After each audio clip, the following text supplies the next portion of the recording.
again, folks. The crying about the trolls and the detractors is endless and becoming ever more frequent. We all know why. It's because the quartering's in the germinal decline. The business is in massive failure, and nothing could be more symbolic of the massive failure of Jer's business than what's happened to his Xanadu Pleasure Palace, his dome of glory, the crown jewel in the Jerpire, the RC car track. During his latest musical vlog to celebrate the good old days of when he was in 10 different high school rock bands that never went anywhere, and glory days, the right? Touchdowns. He gets on 2 touchdowns. riding lawnmower. He's flexing. He paid way too much money for and doesn't even really use it for the shit it can do. He drives out, and you can see just off in the distance there on the right-hand side, the sad, lonely RC car track. Just a jungle has enveloped it. The ruins of a lost civilization like the Aztec or the Maya. It's like, you have the fucking shipping containers there, just overgrown with weeds and vines. Like, I think I saw a gorilla come out. It's like The Last of Us, That's what it is. It's like the apocalypse has like, what if you couldn't just cut the grass or something over there? Like, well, it looks like fucking shit. But, we're going to go through the history of the shipping container because, Jared claims he sold the shipping container several times. But we can see the shipping containers right there, Jared. No one's buying your fucking overgrown, weed-encrusted fucking shipping container Gredunza there, buddy. How does he just lie about everything? Well, everything is a fucking lie, bro. But then he's the most honorable and ethical man standing on the cross. Yeah. Buddy, this shit's insane. So he's like, by the way, he got another strike on his shorts channel. It's tough. Well, it's tough, Jerry. He's on thin ice. Bad folks. idea posting stolen content. Right? So then he's getting shit on by his sponsor again, who's just telling him to delete his channel and give up. The Phoenix Ammunition, this company was his sponsor, has made it their life mission to just fucking felt old chair. Oh, the man. So ammunition company. And then he's like seething at Bering again today. Like, I'm praying for you, Bering. Oh, I wish you $1 million. I'll never speak to you again, though, because you've lost it, but blah, blah, blah, blah, blah. So anyway, he's a butthurt Billy. So he's decided him and Melanie are going to do like a 20-minute cry session about the morality of drama content on the internet.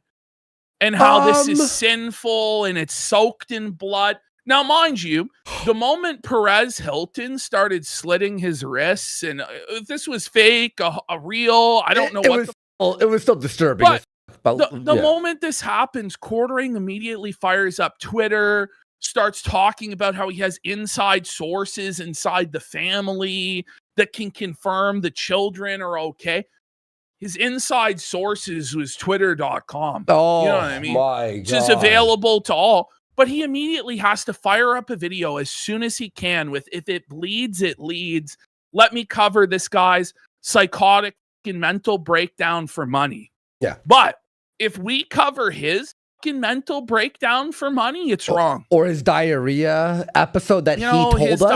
That he told us, by the way. This guy for years and years and years, and by the way, he claims that back in the day, there was no life ruination on the internet. Buddy! Is Matt Jarbo's life not ruined, Jer? Is Jack Murphy's life not ruined, Jer? If it was within your power to ruin Brie Larson's life. Or our life. Would it not... Or our lives. You just tried to ruin our lives back in April because we were making fun of you and you couldn't handle it. You had to take down our channel, take away all sources of income, sue us into the ground, which again, he threatened to do yesterday, and again threatened to send us to prison because some spastic lunatic online is threatening him. We have nothing to do with that guy. Obviously, everybody disavows death threats. Obviously. On the internet. But Melanie and Jay are going to sit there and clutch their pearls and be like, well, they're radicalizing him. They should know better. Meanwhile, you guys are sitting there and you're talking about a race war. You're talking about a holy war. Muslims and black people are taking over and you have to defend and all this shit. Who do you think is more likely to get radicalized? Like, this is insane, guys. It's not even the same level, by the way. But by the way, like, they're talking about like misery merchanting and making money off of human suffering. If there's no human suffering that day, quartering can't make a fucking nickel. Every single one of his videos is based on there's been another shooting, there's been a terrorist attack, black fatigue, the fast food gives you diarrhea. Every single story on Quartering's channel is negative and is based around exploiting human misery for money. Yeah. So I just don't want to hear this from them. And they cloak themselves in religion and talk about everybody else's sin and everybody else is the sinner. It's like, guys, look in the fucking mirror and shut the. This is why nobody feels bad for you guys. But Jared promises that back in the day, the internet was a kindly, loving place. Back when he was the kingpin, the Don or whatever, he ran everything with love and kindness, and he just can't believe what the internet's become. The internet was way crazier 10 years ago, Jeremy. Beyond. Shit was fucking the Wild West. What are we talking about, buddy? It's only because everything has become so sissified and pussified that you can even try and make the sad, pathetic arguments that you're making about being bullied and being like harassed and this digital terrorism and this and that. Yeah. Like, listen, buddy, if you can't handle people commenting on your takes on the internet, maybe log the fuck off, because you've made your entire business commenting on other people's business, but then nobody can comment on your business. By the way, he was totally okay with Freedom of Information acting Taco Bell and going through their business documents to expose the diarrhea conspiracy yesterday. That's allowed. But when Luther does the same thing to his business, then it's wrong. It's like, Jeremy, you aren't exempt from the rest of the world. Everybody else has to deal with being criticized and made fun of in ways that they think are unfair, in ways that they think are fucking cruel and wrong. Because guess what? When it comes to everybody else, when it comes to yourself, you always think it's too cruel or it's always wrong. Oh, yeah. Mm-hmm. But guess what, buddy? You dish it out to people constantly. So you have to be able to fucking take it, Jeremy. And for whatever reason, he thinks he's immune to it. He thinks that everybody else in the world has to take it, but he doesn't have to fucking take it. We have to take it all the time. Daily. From people that Quartering is now promoting on a regular basis, while pretending like his hands are innocent and, you know, there's no blood on his hands. Oh, yeah, It's just ridiculous, folks. It really is. We're going to take a blast of the past, I think, tonight. Have a look at some of Jer's drunken crash out sessions from the past at Tim Pool and other people. We also got tonight Angry Joe. Tech issue alert. Angry Joe decided to fire up a Halo Combat Evolved stream. Yeah. Right? Guess how long it took to get to play Halo? Okay. I'm going to try to be 30 minutes. About an hour and a half. No! So, for the first hour and a half, no video games are like on screen at all.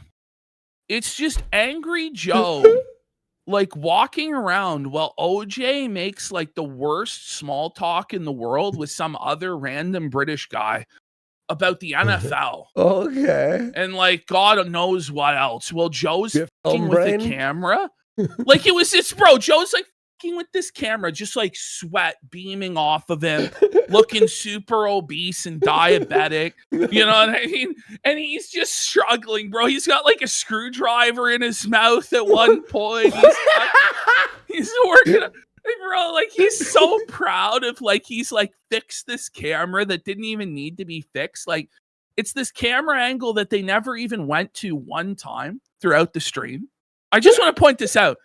Like the first 90 minutes of the live stream is completely derailed by Joe having to set up this camera, right? And then they never actually use, like he flexes the camera angle for like 5 straight minutes. He's like, 1 or 2, 1 or 2. What's better, chat? 1 or 2. And he said 1 or 2.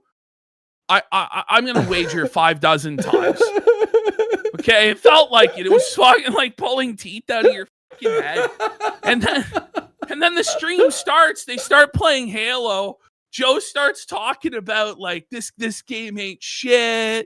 It's so easy on legendary difficulty. And then they just kept dying. You know, he's like, yeah, I know we're dying a lot, but this game's fucking easy. This is bullshit, guys.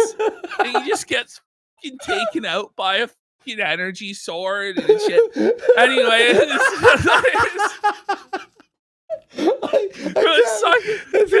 it's ridiculous. And then we got Beardson. Oh yeah, Beardson Beardly is fucking on his period big time. Okay, this has got to be the biggest teenage girl energy moment I've ever seen from him, which is really media, saying by the a way. lot. Thanks to Jaden. Well, he had to delete his live stream after 15 minutes because he was so seething and so salty that a guy with no viewers went live at the same time as him.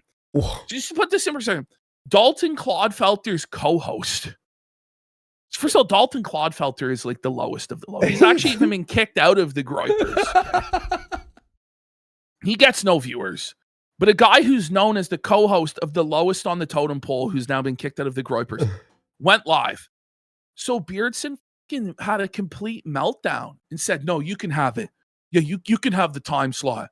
Yeah, I'm good. Oh, it's so bad, bro. Beardson only had 70 viewers. And the guy he's crying about had like 4 viewers.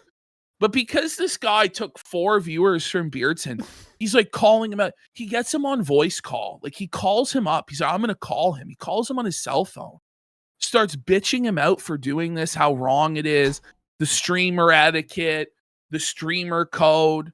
And the guy's like, what? He's like, bro, like you started your stream. Because what happened the day before, like, get ready for how gay this is. Okay. So the day before, the Halo is dropped, right? Mm-hmm. Yeah. So they're like, let's see who can beat the legendary campaign the fastest. Okay. So they both start playing, right?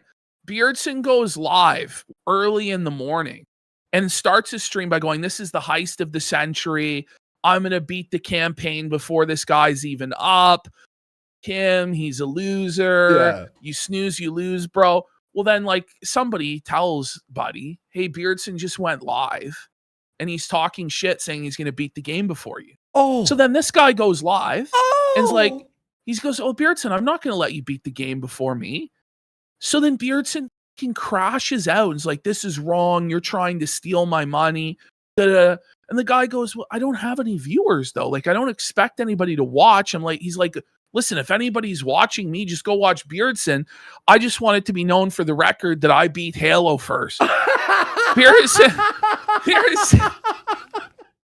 That's so funny. This is it. But Beardson just gets so bent out of shape about this. He gets so mad, bro. He's like, no, you're trying to f with me and my business, and this isn't right. Bro, you can't do this to me. There's streamer etiquette. Are they There's friends? rules to this shit. Tyler would never do this to me. Da da da. I guess not after this. So Beardson just completely had this crash out, and then he starts being like, no, that's fine. I'm going to end my stream. And then the other guy's like, no, I'll end my stream. I'm sorry, Beardson. Beardson's like, no, that's fine. It clearly means a lot to you, huh? Clearly means a lot to you, huh? That you're going to finish Halo first, huh? It's like, it really didn't matter, man. But obviously it mattered to Beardson because he went way live, way early in order to beat him to the punch of beating Halo. But not because Beardson knows he wasn't good enough. He wasn't better at Halo than this guy. Now he's seething that he can't beat it first. And so it was just insane. Beardson ended up rage quitting his stream after making no money, having 70 viewers, just shut it down in 15 minutes. And like they had like a Mexican standoff over who was going to shut down their stream first. It was ridiculous. I can't wait. That's going to be amazing. Then we've got Dark Side Phil, the highest crime of all, is claiming that steak is supposed to be rubbery. This was his hot take, is that a good steak is supposed to taste like a fucking tire. Okay. Also, he's doing the King Snake arc again, telling everybody he was the master manipulator, he was the genius. It's like, even though we're doing clearly better than him, and he still seeds daily. Nobody buys this, Phil. And the reason you're seething is because we made fun of your appearance during your PC broken down PC stream. But that's why.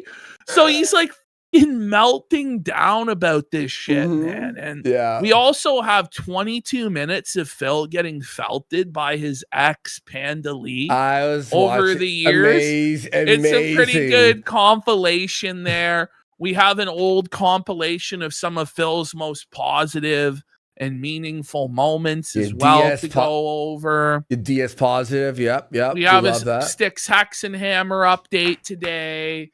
Bunch of Whoa Buddies. We'll see what else. You guys got to tune in. It's going to be another banger episode here. Tune in 8:30 p.m. Eastern. Only on KINO.